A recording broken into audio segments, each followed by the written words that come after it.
Welcome to Urhobo School. My name is Urhobo. This is lesson 2.1. In lesson 2.1, we discuss all about the Urhobo tone system, the way it is used in words and also in grammar. So we will work through the lesson. There are activities for you to attempt in this lesson. So the focus of this video is to concentrate solely on the lesson itself. So do try to find a native speaker to work through the activities with you. So let's go straight into the video. So the first thing to say is Urhobo is a tone language. Unlike English, English is not a tone language. Urhobo is very much a tone language. By understanding the Urhobo tone system, you will be able to give the exact meaning of what you're saying by stressing specific parts of the syllables. The syllables in the words is where you emphasize the tone in order for the meaning to be conveyed. So generally, there are tone markings on top of vowels. We'll see that in a minute, just to try to identify specifically where the tone applies. There are two predominant tones used in Urhobo: high tone and low tone. There is a downstep tone that is also present, but the high tone and the low tone and the high tone are the ones that we're going to be focusing on mainly in this lesson because they occur most prevalently. A tone are usually at the beginning or at the middle or end of a speech. So you would apply the tone at any of those 3 points for you to effectively communicate what you're trying to say. Uh, the tone marking, as I said, are either high, so slanting to the right, or low, slanting to the left. The down step is just a straight line, but we're not going to look at that because it is the most important aspect is really, to my mind, the high and the low tone. There's a lot to get your heads around, so we'll concentrate on those two. The tone markings, as you can see in the 7 Urhobo vowels, a, e, o, u, are there. Okay, so you see the high tones at the top and then the low tones at the bottom. They don't generally have any different pronunciation to them. It's just that you emphasize or you bring a higher pitch or lower pitch when they appear in words.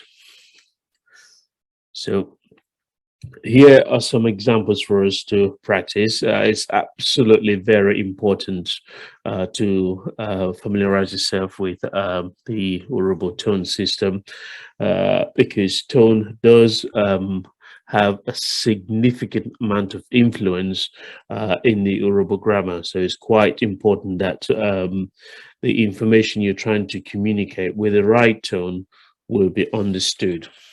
So let's try some examples of words which carry different tone. So you can see in some instances we've provided the tone marking. In others we haven't. Generally speaking, most Urhobo writing do not carry the tone marking. There's still an argument that having tone marking can be quite untidy and difficult to follow. And at the same time as well, the keyboard, the current QWERTY keyboard does not support the Urhobo tone marking sufficiently well. You can either have the tone marking on standard keys on a keyboard, but you can't generally have the tone marking on these characters that are not standard on a keyboard.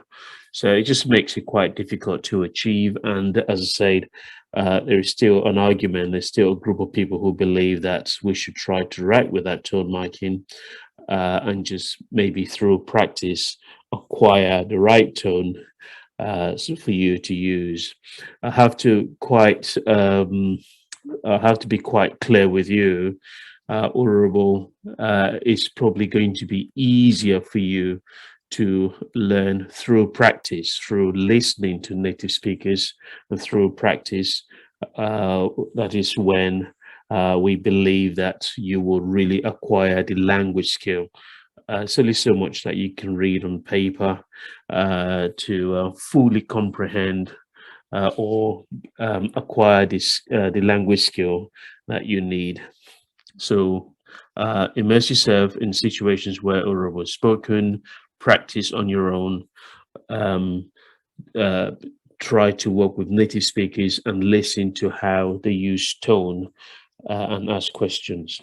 Well, let's try with this small sample of words. So we can see on the left hand side there the low tones, and then on the right hand side the high tone. So you can see the English translations there. So we have body and statue. So body is a low tone word in Urhobo. So body would be oma, oma, as in omawe gari, oma, oma me gari, or no me, or you mawe.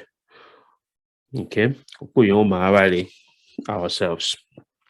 Oma. And then a statue is a high tone in the Urhobo language. Oma, oma. So remember, bodies, oma, oma. Okay, I hope you can notice the slight difference in pitch. Oma, oma, oma, mo, oma me, my statue. Oma me, my statue. Oma me, my body. Oma me, my body. Oma me, my statue. Okay, so let's try goat. Goat is a low tone and kola nut is a high tone. So just again, listen to the differences in the tonation or the pitch to see how this works. So goat is ewe, ewe, ewe is goat. Kola nut, which is quite common in the Urhobo tradition, ewe, ewe. So ewe, ewe, ewe, ewe. Okay, I hope you again notice the difference. And then name, ode, ode, ode me, ekoho, ode. Tomorrow is a high tone word in Urhobo. Ode, ode, ode wine. Okay, as in this case. So that example is about the day before. So the way we use those words is a little bit counterintuitive. So we won't go into that now. Ode kana, ode kana, ode mekamlewe, ode mekamlewe. I will see you tomorrow. Ode mekamlewe, ode me ekoho, ode mekamlewe, ode me ekoho, ekoho oyudeme mekamlewe ode, ekoho oyudeme mekamlewe ode. Okay, ode. Yeah, ode. And then we have back and cop. Okay, so uko, uko, my back. Okay, back. And then cop. Got one here. Uko, uko. Yeah, cop. Yeah. Onukome, onukome, uko. Then my back. Uko, obukome, uko, uko, uko, uko. Okay, so that's those examples. So again, don't don't be too concerned if you are struggling with this. A lot of it will come through practice, through working through other words. There are many words. As I say, this is quite a common aspect of the Urhobo language, so you would need to be patient with this. Okay, so you listen to people, you listen to how words are pronounced, and ask questions, and then you begin to notice the way the tone or the pitch is used to give different meaning to different words. And then place, place, and a sparrow bird, a sparrow, a bird.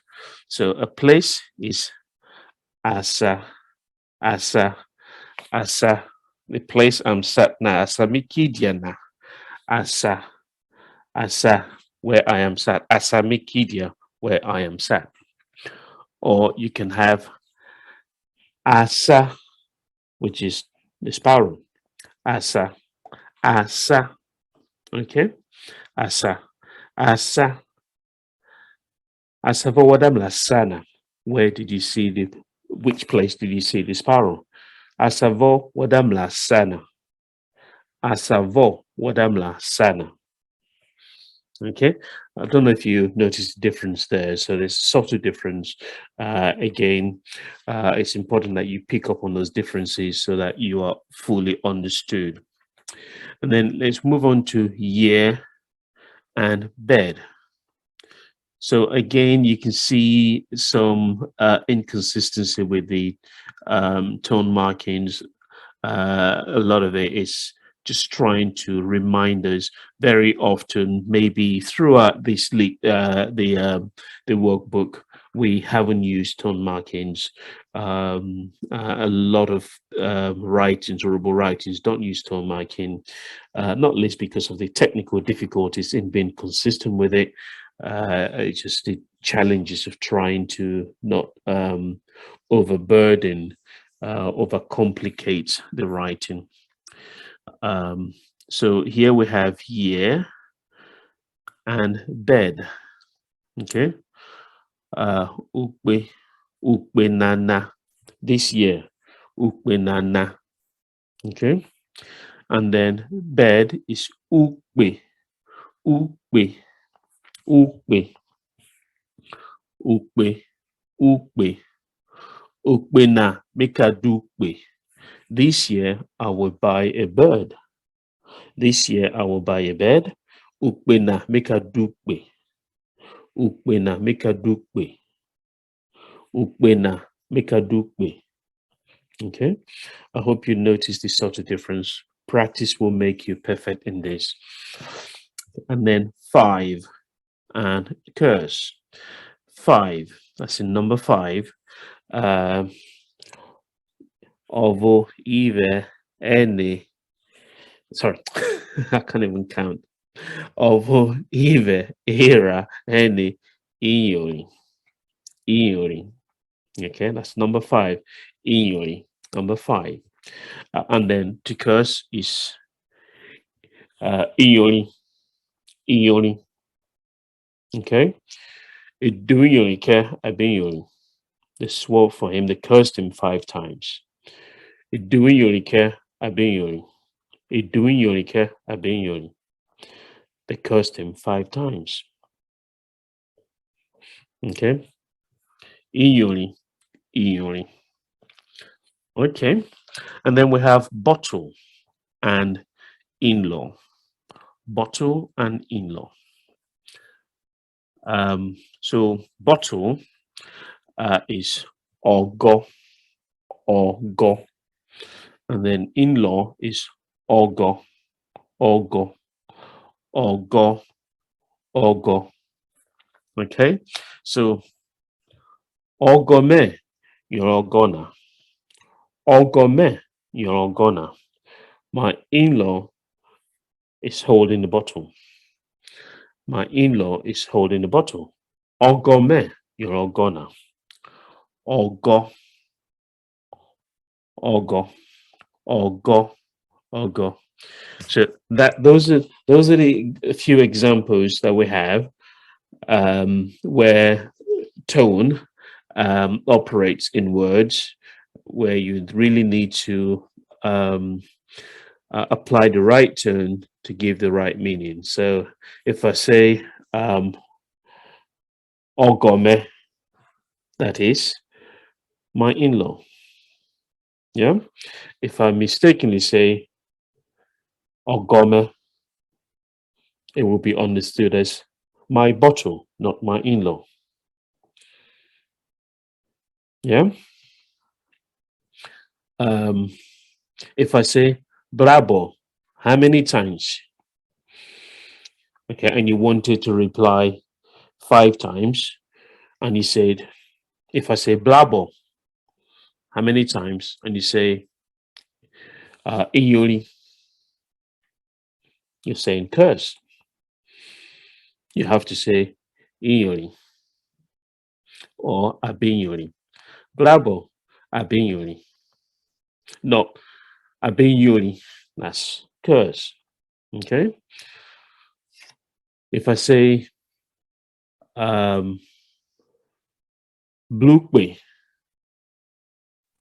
blukwe, how many years? Okay.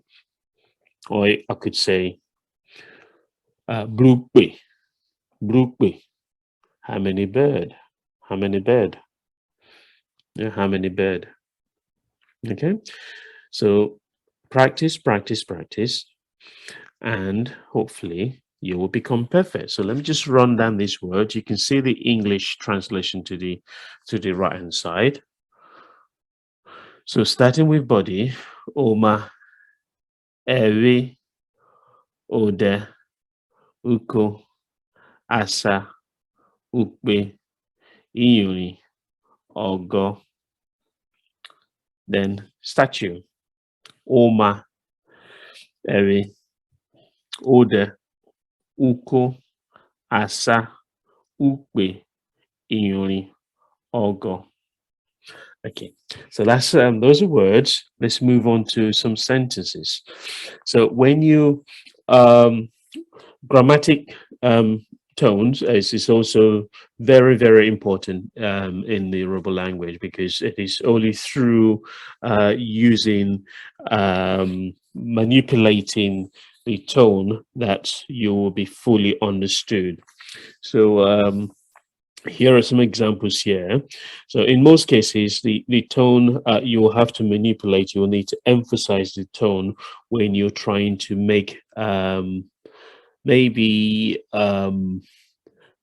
ask a question. Okay. So you need to change the tone when the expression is a question, or when you're trying to state a past tense or present continuous tense. So you have to use variation, manipulation of tone to get to differentiate the meanings. So let's look at the first example you see there. So we're saying here, Essay went to market. Essay went to market. So in this writing here, Essay, okay, Becky, Essay, Becky, Essay went to market. Essay, Becky.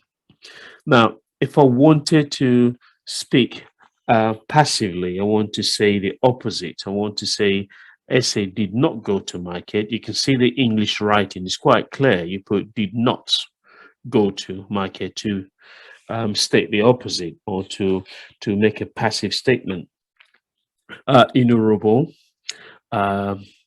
you use tone, the tonation, to make an opposite statement. So you then say ẹsẹ̀ pé kì í, ẹsẹ̀ pé kì í. Yeah. So you stress the end bit. So the first statement was ẹsẹ̀ pé kì í, ẹsẹ̀ pé kì í. Okay.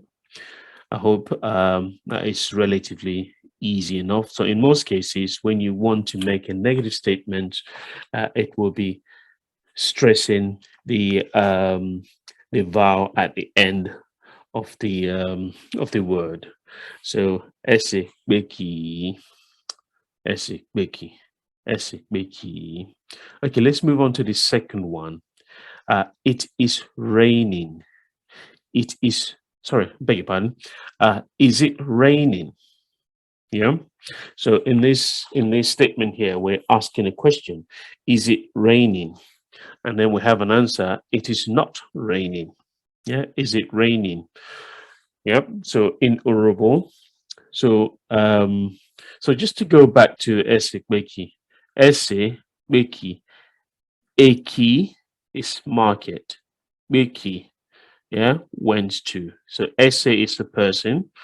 Beki, Eki. The be is the verb.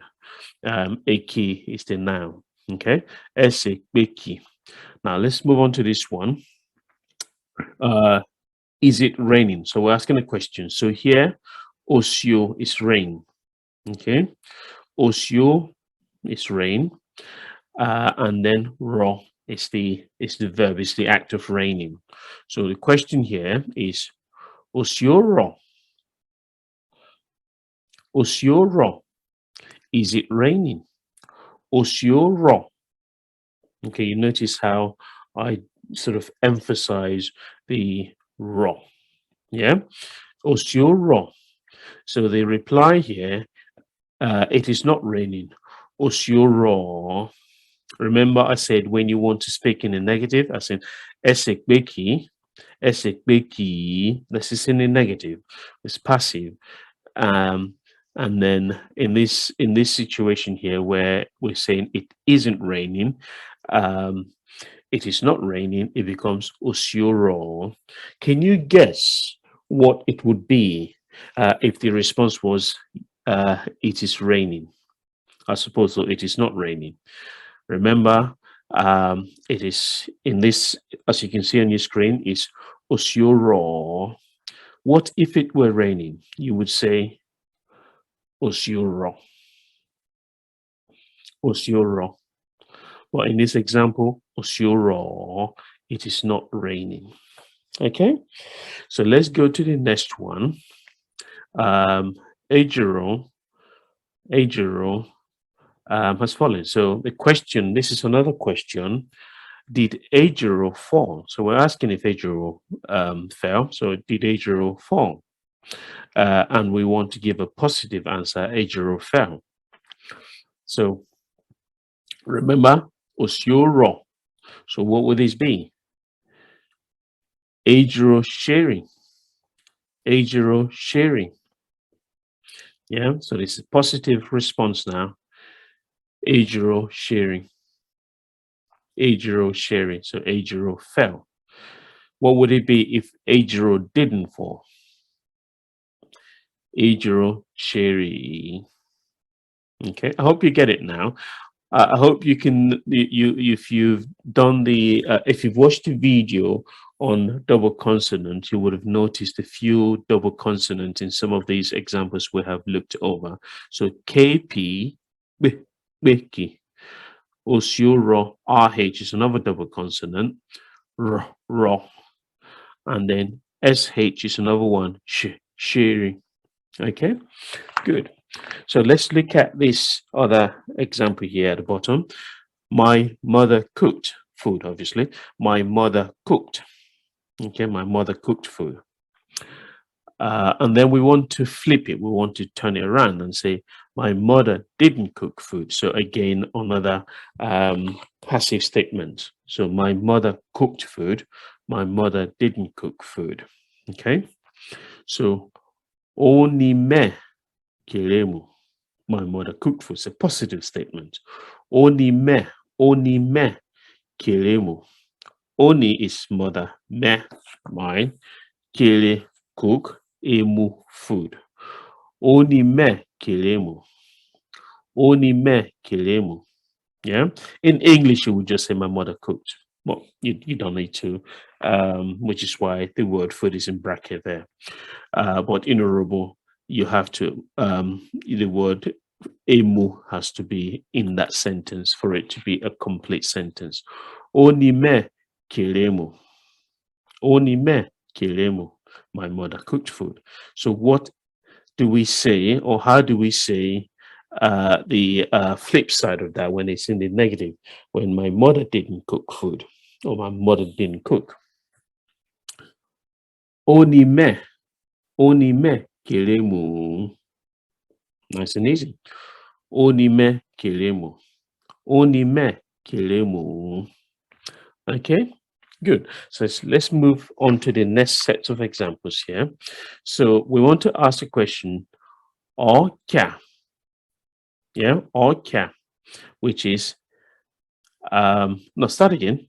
So in this statement here, we're saying she is coming. She is coming. And then we want to turn it into a question. Is she coming? Okay. So we will say Oka. Again, CH is a double consonant situation. So you sound C and H together, you fuse it together as Oka. Oka. So I want to turn that into a question. Is she coming? Oka. Statement. Oka. Oka. Oka. Okay. I hope that makes sense. So one thing to also notice, or is she, coming is yeah. Yeah. This or can also be he. So we don't differentiate between the genders. So or can be he or she. Okay. There's no differentiation at all. And then we move on to the next one. Hopefully that was relatively easy. Yeah. So okay. Okay. So just to again, if she wasn't coming, okay, if she isn't coming, how would you say it in the negative? So we know that okay is the affirmative is coming. She's coming. So it would be okay. Okay.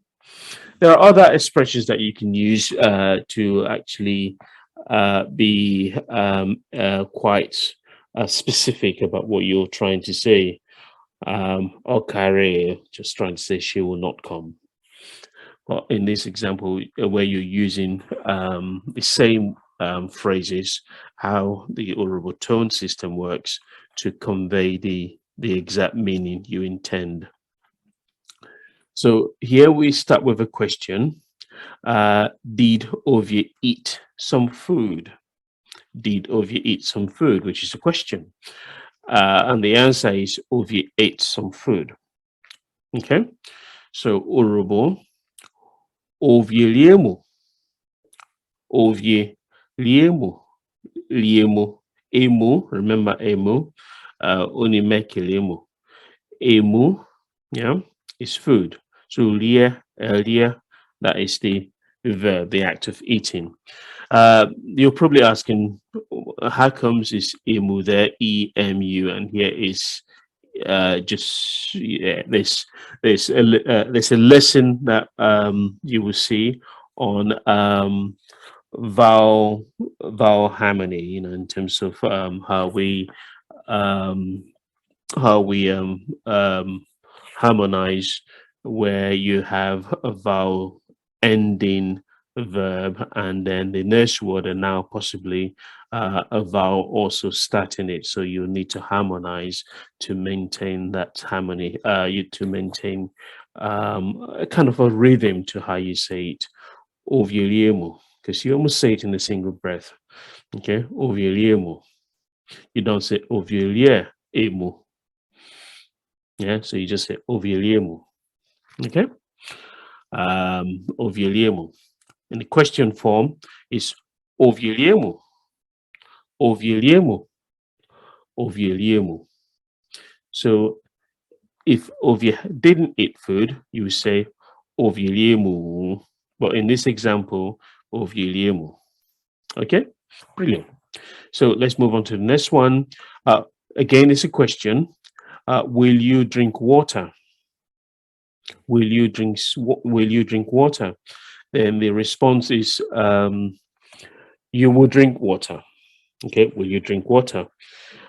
You will drink water. Okay, so here the question in Urhobo form is wakadami, wakadami. Okay, and then the response will be wakadami. So wa is you, ka is the act of drinking, da, okay, dami, drinking water. Okay, will you drink water? Ame is water, da is to drink. Okay, uh, you will drink water. Wakadami.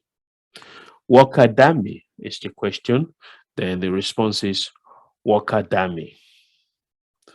And you should know this by now. If you wanted to say you will not drink water, it becomes wakadami. Yeah, well, in this example, wakadami. Right, let's move on to the last example now. Um, Again, it's a question. Did the woman drink? Okay, in this context of drinking, it is about um, drinking juice, alcohol. Yeah, so Urhobo use udi uh, to to imply um, alcoholic drink and non-alcoholic drink. So in this example, we're looking at did the woman drink Coke or um, beer or something or wine?